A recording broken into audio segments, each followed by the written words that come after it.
Okay guys, contouring with your cheeks. So I use a lighter shade over here, you can see.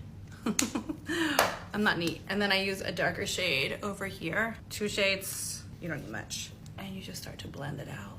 And I love this because it really does create the most beautiful gradient. So I got this intense blush on. We are now gonna bake. We are gonna get this beautiful kind of inner lit cheek, which I love. It's like an inner blush. It's like when you're blushing from within. I've been doing this for years and I just love it. I feel like it kind of became like a big thing all over social, but I've been doing this for years as well. I didn't actually even contour my face, but it looks beautiful with the blush. I'm actually not gonna use contour anywhere, even on my forehead. I'm gonna use this darker shade, which is red. This could be bad, but we're gonna give this a try. I used to always mix blush in with my contour and it looked really good. So let's try this out. It's a little pink. It's a little pink, but this is like a rich pink, so I feel like it could work. We're gonna set it. Why not?